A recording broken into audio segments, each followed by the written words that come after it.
Hey guys, welcome back to my channel. It's been a long while since I made a video and I'm sorry about that, but sometimes life gets in the way.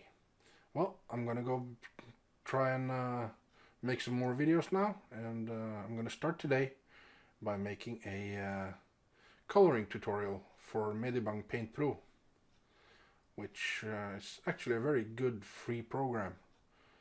And I'm going to take you over to my Wacom now, and let's go ahead and get over there. In my setup here, you can see that I've drawn a Pokeball, and let's go ahead and try and make get some color on that. I'm going to start this whole thing by selecting my magic wand, and I'm going to select all the white, and in order to get the correct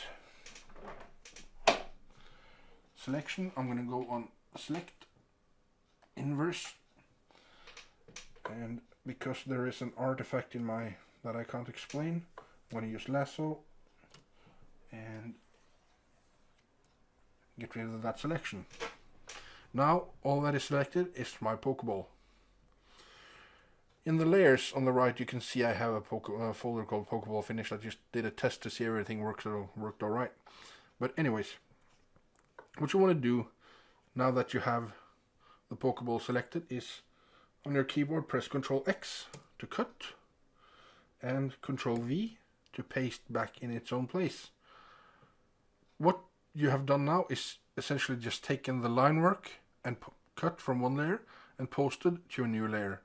Now, while still having the same selection, click back on the first layer, and now we want to put some background color on that.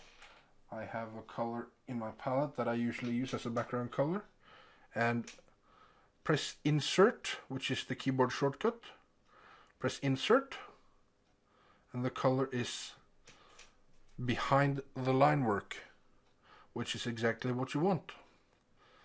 Now let's go ahead and try and color this with some real colors. The Pokeball is red and white, so what we want to do is create a new layer that should be between the background color and the line work. It should be between, and it should be a clipping layer.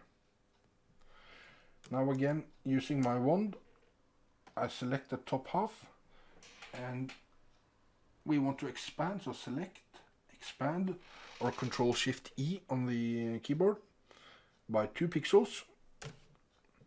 And we want to find a nice red color. Again, press Insert, and the top half is red. Let's put some white color on there. Again, new layer between the first and the second clipping layer. We want to now use the wand to select the bottom half. Again, expand 2 pixels. Find a nice white color, which again I have on my palette. Insert. And if we just deselect, you can now see that it's red and white. Let's put some color on the ring in the middle. Again, make a new layer, clipping layer. It's nice and repetitive.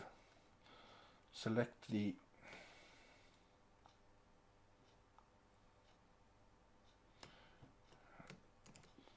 something got mixed up. Nope.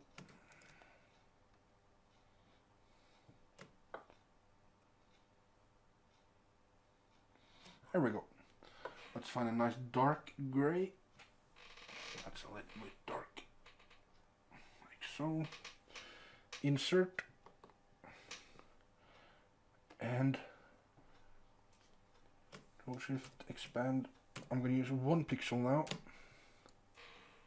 Find a nice light gray. Insert, deselect, and there you have a colored Pokeball. Why we want to use clipping layers is because the coloring or lighting and shading is a lot easier. If we want to put some shade on the red layer, let's now use Alt and click to find the red color, find another bit darker red. I'm going to press Control on my keyboard and click the layer. That way, only the red layer is selected. I'm going to use my watercolor brush, using the red, darker red, selecting brush, and